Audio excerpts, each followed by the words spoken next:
Hi, y'all. My name is Essie Shachar Hill. I use they, them pronouns. I'm the Chicago Education and Training Manager for Keshet. Keshet is the national organization working for LGBTQ equality in Jewish life. So I have the really lovely job of working with Chicagoland institutions that are trying to be more LGBTQ inclusive and helping them get there. And I'm really pleased to be here talking to Rachel and Ayal today, who are the filmmakers. So yes, okay, Hillary's saying please send your questions in the chat. I'm wondering, before we jump in, Rachel and Ayal, do you want to introduce yourselves? Hi everyone, good morning. This is Rachel and Ayal. We both produce films together, also kids that are plugged to the television right now. And we're delighted to be here. Great. So I have some questions that I have prepared, but I would really love if attendees can put questions into the chat. But while they are thinking of their questions, I'll start asking you my questions. So I rewatched this movie yesterday to refresh my memory, and it's so intimate, and it really feels like Yiska just sitting down with the audience and like telling us her story, which was so beautiful. And it really feels like it was driven by her and her story. And so I'm wondering, as the filmmakers, what was the process of telling her story? The first process is research, is hearing everything that she ever talked about, and she's talking a lot. And I read the book. Yeah, also. And well, I will start with the end of the film. There is a place where they sit on the grass in Jerusalem, and she's talking, and everybody is crying. And so we went there to the same place, the same occasion, a year before, and we met her in this way, and I reacted the same. I really fell in love with her, and then we called her. I was too shy to start to talk there, and so I called her the week after, and I asked her if she agreed to start to talk about a movie that maybe. First, we asked if anyone is doing a movie about you. Because it's they should. Yeah, it's for us as a documentarist, it's the best story there is. It has everything inside it. So I was sure that everybody is making movies now and everything, but no, and she was happy to hear it, and we met, and then we started to talk a lot, but how are we going to make this? Because here the relationship with her was so important. We didn't want to hurt more this delicate situation in her life, because when I met her, the first I felt I wanted to be a friend, first of all, but I felt that I want to make something good for her, because to live without kids, it sounds to me awful punishment that someone can have. And so we didn't, we wanted to make it very delicate, not to touch things that can hurt people around or hurt her around, because we cannot judge her family also. So we didn't want to judge. So that was many talks, and then we started to film all the story. But before we started to talk with her, we imagined this Yaakov walking around this the old city that looks the same today, and the feeling of the place. We went there. We went many times to film there where she lived, the synagogue, the streets, and just to go into this Yaakov. We couldn't go to the characters.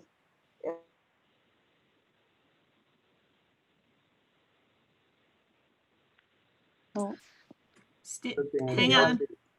Feeling like Oh. Yaakov knows, and that's what we wanted to do. Can we hear? Can you hear us? yeah, you froze for one moment, but you're back. Oh, now you're frozen again.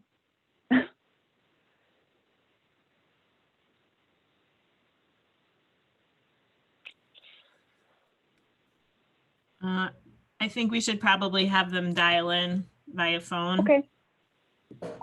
Great. If everyone can just be patient for a moment, we will get, Yeah, we're here.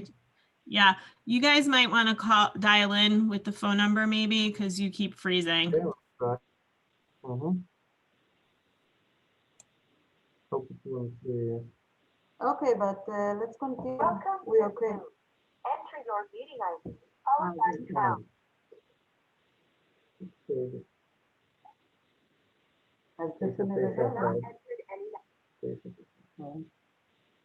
So let's continue. No, we're okay now. Sure, we can ask another question while you're dialing in. So, you talked about not wanting to hurt anybody, making sure, this was like a positive portrayal. And that came through for me.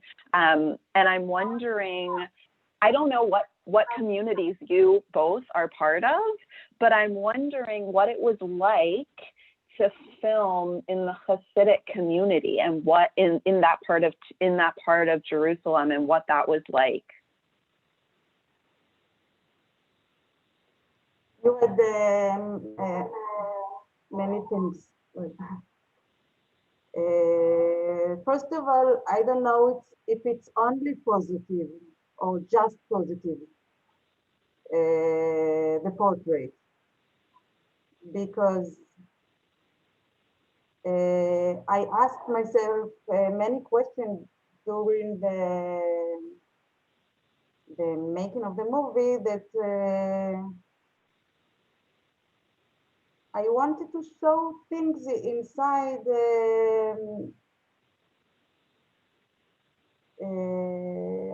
I don't know if it's okay to explain it like this. I think it's not only a positive look about a person. I think it's deeper than that, because we had these conversations about it, what to put inside, not to be a fan, not only to see it in one way. For me, it's the book that she wrote, although it was difficult to children, I think many people can think not very positive things about it, but it was important for us to put it because it's part of the life. It's to make these steps. It's not only positive. You hurt people if you go on this way. But to go back to your question, the other thing you said that you don't know from which community we are. We are? Yeah. Okay. Because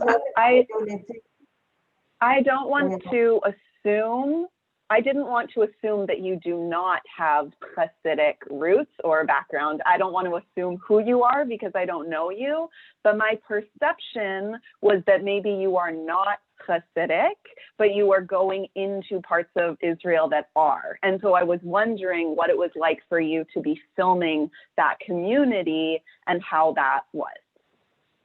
For us, the first time we went to the synagogue, it was really scary for us.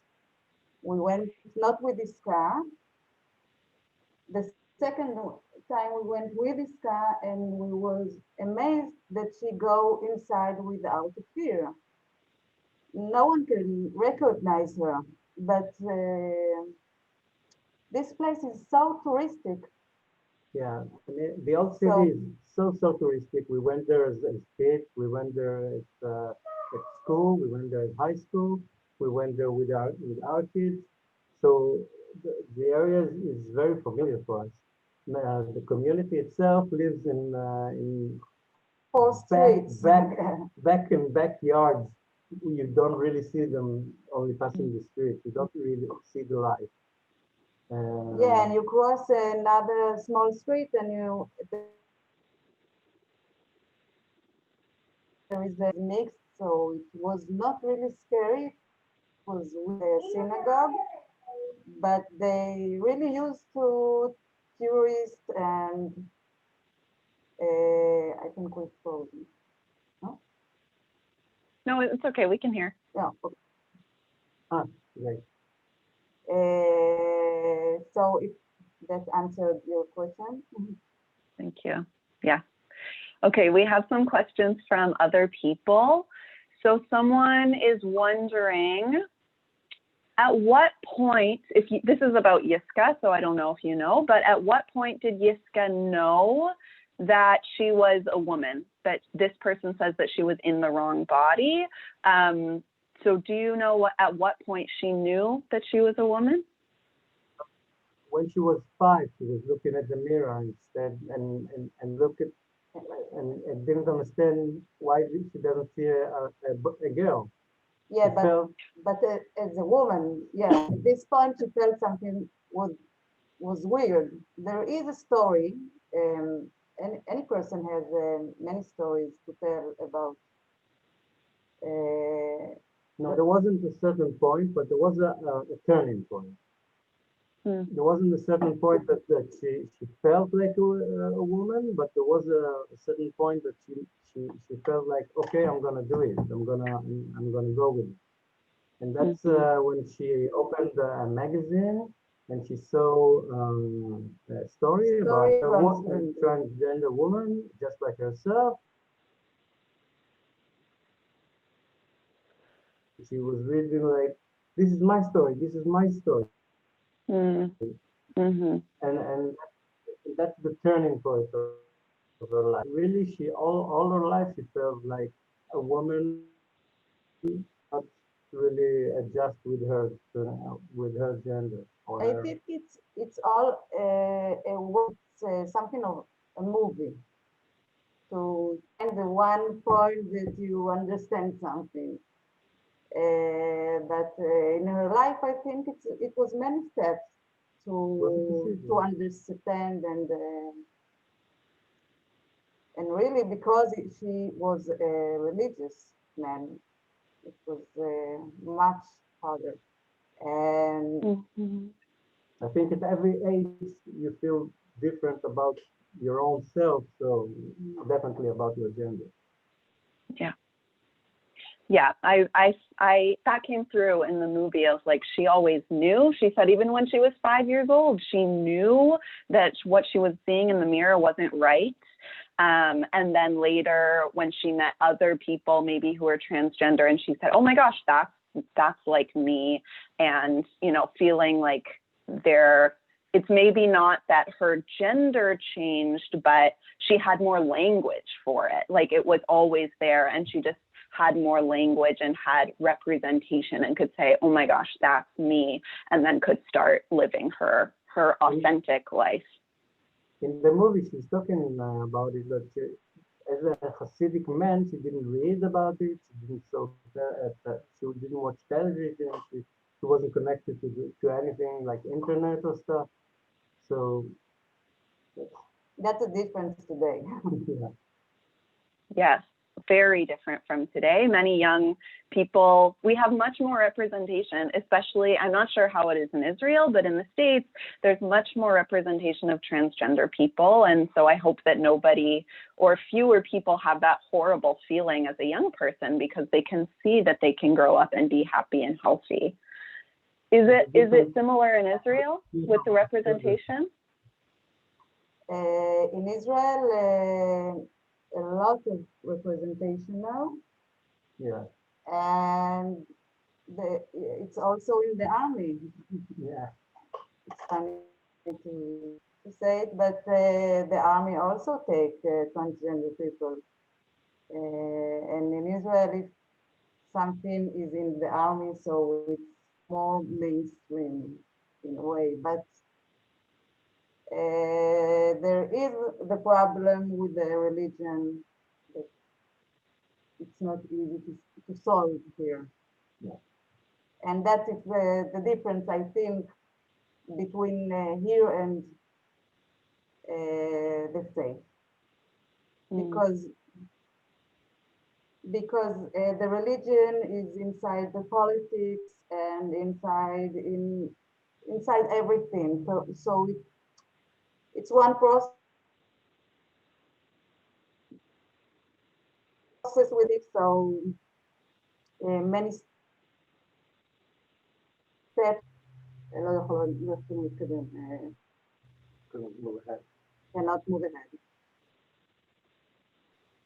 You're breaking up a little bit, but am I hearing you right that it's a little more complicated in Israel because everything is religious and there is religion in policy and there is not the same sort of separation as maybe in the States of secular life and religious life? Is that what you were saying? Yes. I think here it's more you are religious or not religious. You can, as a not religious people here, we cannot. It's difficult for us to find the place to be religious.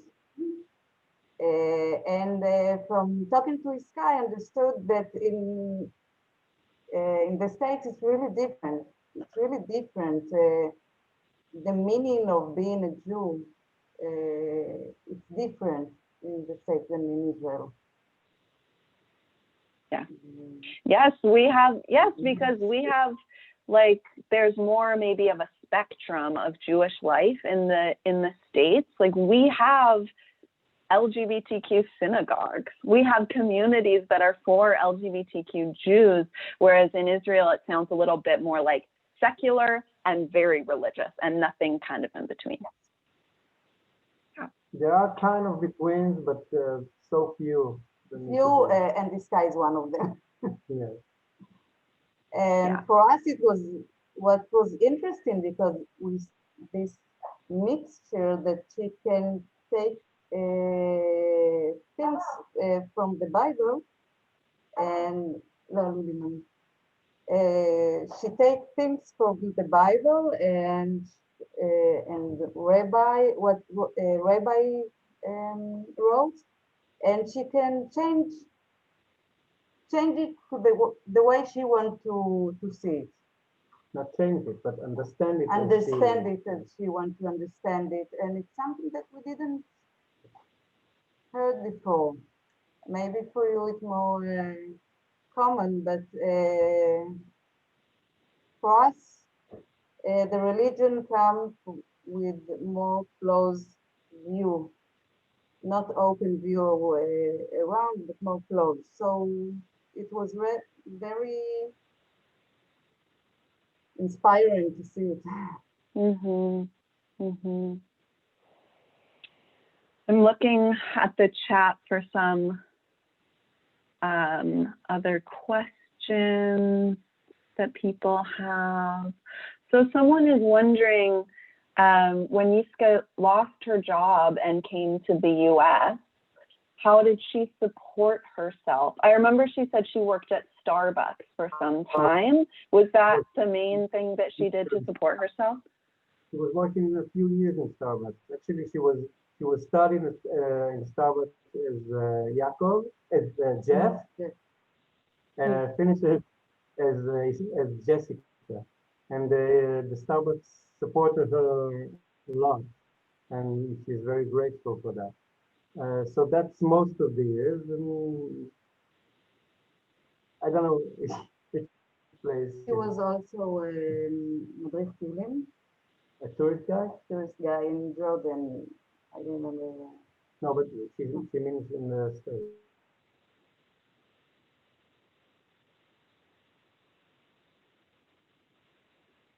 Oh, they're frozen a little bit.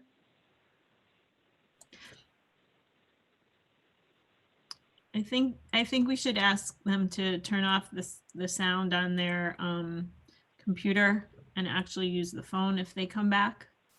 Okay. Contact Then again? why did it take so? Yeah, so we're having some problems. You're freezing quite frequently. Were you able to call in on the phone? Aren't we on the phone? I thought we are. If you can mute your computer and then answer the questions on the phone, that would be great. Okay. Okay, I'll do that.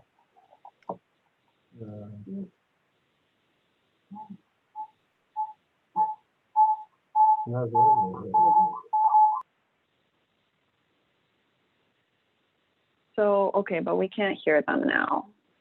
Yeah, because they have to talk into their phone, right? It looks like they're connected to their computer audio and not the phone audio because it doesn't have the little phone icon.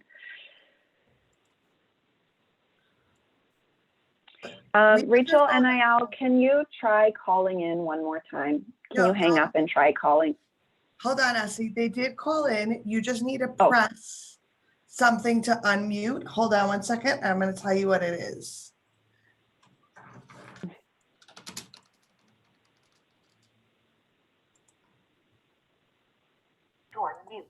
You need to press *6 on your phone.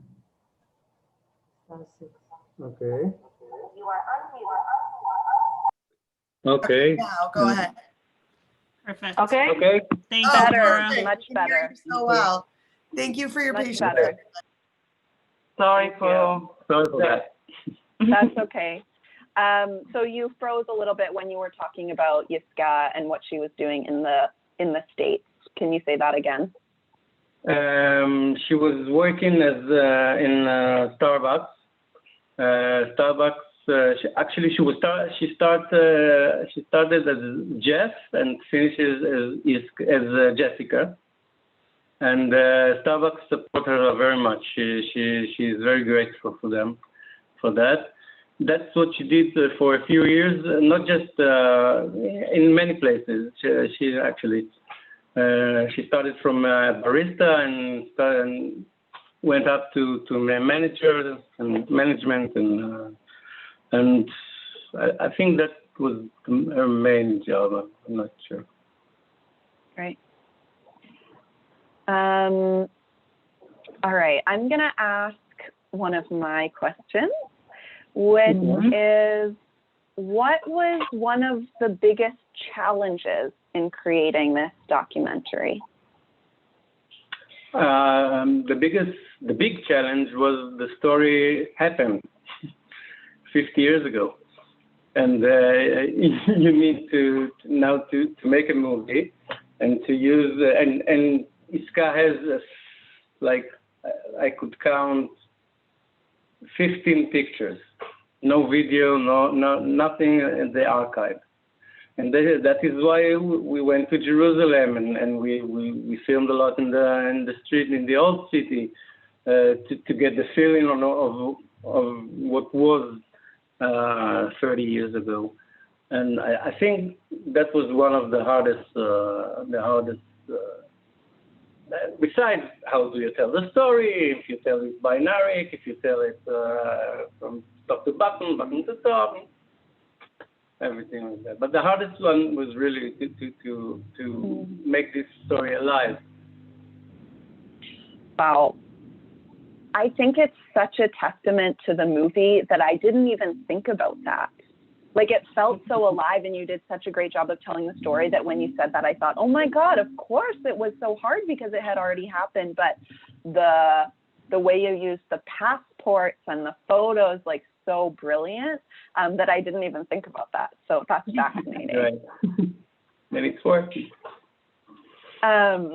So someone is wondering if, since this movie was made, if Yiska has been in touch with more of her family, or if anything has changed, because at the end, Yeah, she said that's the greatest news. We streamed it in New York in January, just before everything was shutting down, and her sisters was there, and I think a month and a half ago or 2 months ago, she was at the first Brit Milah, I think, of her grandchild. Yeah. And now she met two grandchild, mm-hmm. and they are the only one that she met, really. Yeah, out of like 19? 19 now, yes, grandchildren. Yeah. So it's good news. It's sad also, but it's very good news. That's wonderful. That's really wonderful. Great. So we have a question about, when did she turn away from being ultra-Orthodox? I think that was, she was told to leave, right? She was told to leave the community. When she turned her back on, yes. When she took off the kippah after the rabbi tell her not to teach anymore and threatened her children. And my understanding was she didn't necessarily want to leave. She left because they were so unwelcoming to her. But if they had been more, She was kicked out. Yeah, she was kicked out. Yeah, I think it's kind of what I said before, because what we know here in Israel, that it's normal, this rabbi that will kick out someone from it's what we know here, but I'm very happy that now people can have this kind of person to know that can open it.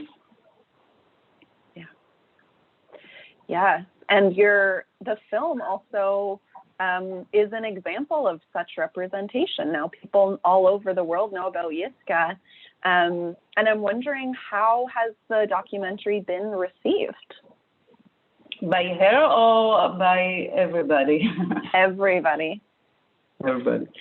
Well, we've been to a lot of festivals, most of them fortunately online, but in a lot of festivals. We won first documentary in Poland. That was really that has issues with LGBTQ right now, and that was important. I think our main goal now is to get educational with it, to get it to systems that will show kids, will show teenagers. Mm-hmm. That's our goal now, to get it to these systems, to get. Great. Wow. I'm thinking like, talk to Keshet. We do all sorts of education. Keshet could help. Yes. Keshet helps. Great. Actually, Keshet helped from the beginning in the States. A lot of screenings that we have, Keshet was involved. Oh, wonderful. That's great. Yeah. So someone in the audience is wondering, is Yiska part of a religious community now? Is there a community she's part of? More than one, and none of them, in a way. she's going to synagogue, from what I know, and she has around her a community of religious LGBTQ, I can say it, women? Women, yeah. Okay. But I think she's going around. Her beliefs she's still more religious than around her. But inside, she's still, I think, maybe not Chabad, but very deep into religion. Certainly, most that the people around her that can accept her. Wow. And I think she's happy. No, she's but what? she's happy. She's happy. She's happy right now. She's in a good place. Good. So someone is wondering, what does she do now to support herself? We saw her giving talks. Is she teaching? Is she writing? What is she doing? Everything. Yeah. She's teaching. She has a regular podcast that she does. She's teaching at certain colleges, not colleges, but certain institutes. Also online lately, but most of her thing is teaching Hasidic way. That's great. It seems that she seems like a wonderful teacher. Like, I want to be in her classes. Yeah. So I will remind folks to keep putting in questions in the chat. And my last question for you, unless we get more questions from others, is what are you most proud of this documentary? Good question. I'm immediately thinking about responses from audience. But I'm not sure specific. We had so many emotional ones. I think for me, it's the day that we sat here in our living room with Iska, and she saw the film, and she cried, and she was happy with the film. So I think this is I feel good about this because in documentaries, you don't always finish like this. It's really difficult to finish good with your characters. Good with your character, that she is happy with your decisions and she can see your decisions and accept them and understand them. Yeah, it's not easy. So I'm really proud of this. Yeah, and I think as you talk about that, it reminds me that often trans people don't really get to tell their own stories. Often other people are telling their stories in ways that are maybe good, maybe not, but I can only imagine what a gift it was for you to help Iska tell her own story and have ownership with that. And I'm so happy that she, was happy with how it turned out. That's so beautiful. I remembered what I'm proud of. There was a young, I'm not sure if it was a girl or a boy, that asked permission. Her teacher called us and asked permission to show the film in the classroom because she was having thoughts about it. Yeah, a girl that wanted to. And she wanted to introduce her situation, kind of her situation, to her classroom, and that I think that was for me. That's beautiful. So I think our last question is about you two and what other projects you're working on. If you're working on any projects we should know about now. We're working on 2 movies. 2 projects. One we started at 2011, Yeah, hard story. It's a tough one. It's about Jewish settlers in the West Bank growing vineyards, growing wine and making wine. Making wines with the evangelist. With evangelist group. And all, very very mixed and tough situation. And we started now a research about autistic woman. Yeah, we call it Asper girls. But then Wow. Well, I'll keep my eyes open for that. I'm sure the other people here will too. So I think I'm going to wrap it up, but thank you both so much. It's been such a pleasure to meet you and hear about this. Thank you. And thank you so much for the work that you're doing. And thanks everybody for coming today. Thank you. Thank you, everyone. And thank you, Essie. Bye. Bye, Essie. Thank you very much.